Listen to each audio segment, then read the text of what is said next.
All right, welcome back. And today we are talking about Pinterest business account versus a personal account. And I can't wait to dive into it because if you've ever looked at using Pinterest for your business to build your business, but you've maybe used it as a personal account before, you're like, well, do I just convert it? Do I just start a new one? I'm going to cover actually all that in this video today. Hi, my name is Sarah Lawyer, mompreneur, and I help business owners create an online visibility influence that creates a passive lead generation flow so you don't always have to rely on advertising to get more business into your doors.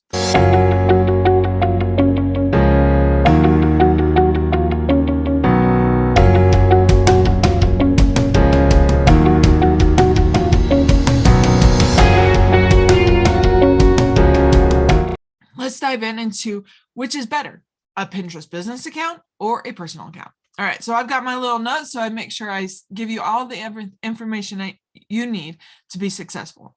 All right, first of all, when you have a Pinterest business account, well, really any kind of a business account. So if you have an Instagram business account or a Facebook business account, the one advantage versus a personal account is that you have more tracking.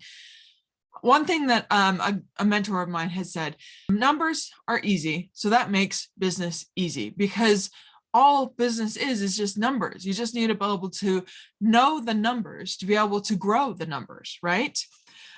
So the more tracking, more analytics. Should you convert a personal account? So let's just say, if you have a Pinterest account that you actively use, you go in, you find great new makeup ideas, you find recipes, you pinning new ideas all the time.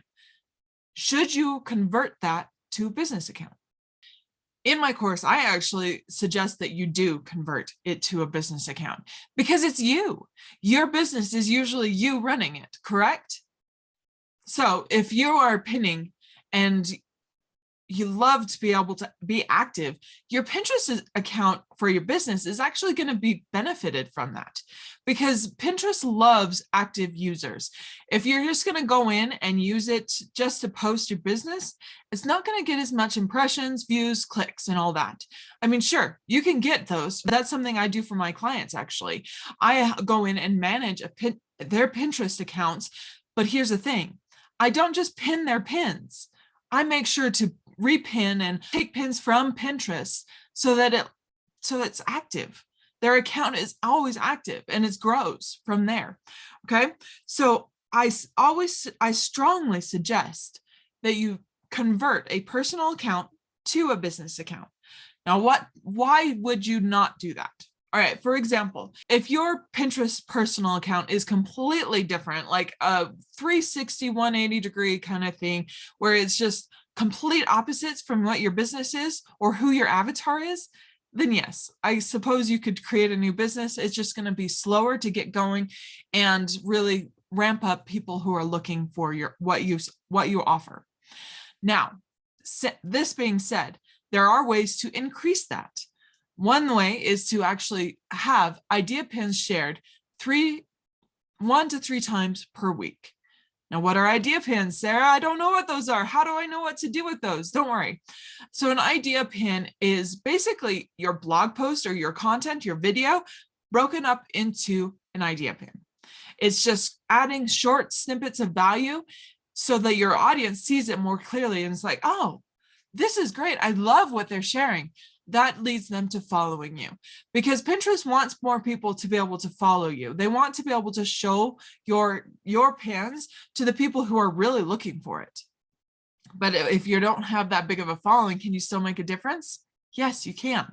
The reason why is because keywords and visuals are still base of Pinterest. Like the basics of Pinterest. To be able to make any kind of growth, you need to be able to know the keywords, know what your audience is looking for, and then provide that. That is the basics of Pinterest.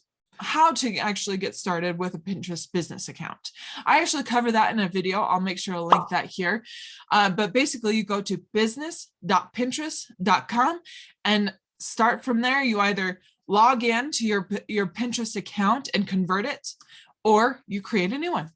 Just as simple as that. So I actually walk you through completely how to do that on that other video. So go ahead and check that out. But before you do, please make sure you go ahead and subscribe and like this video. Thank you.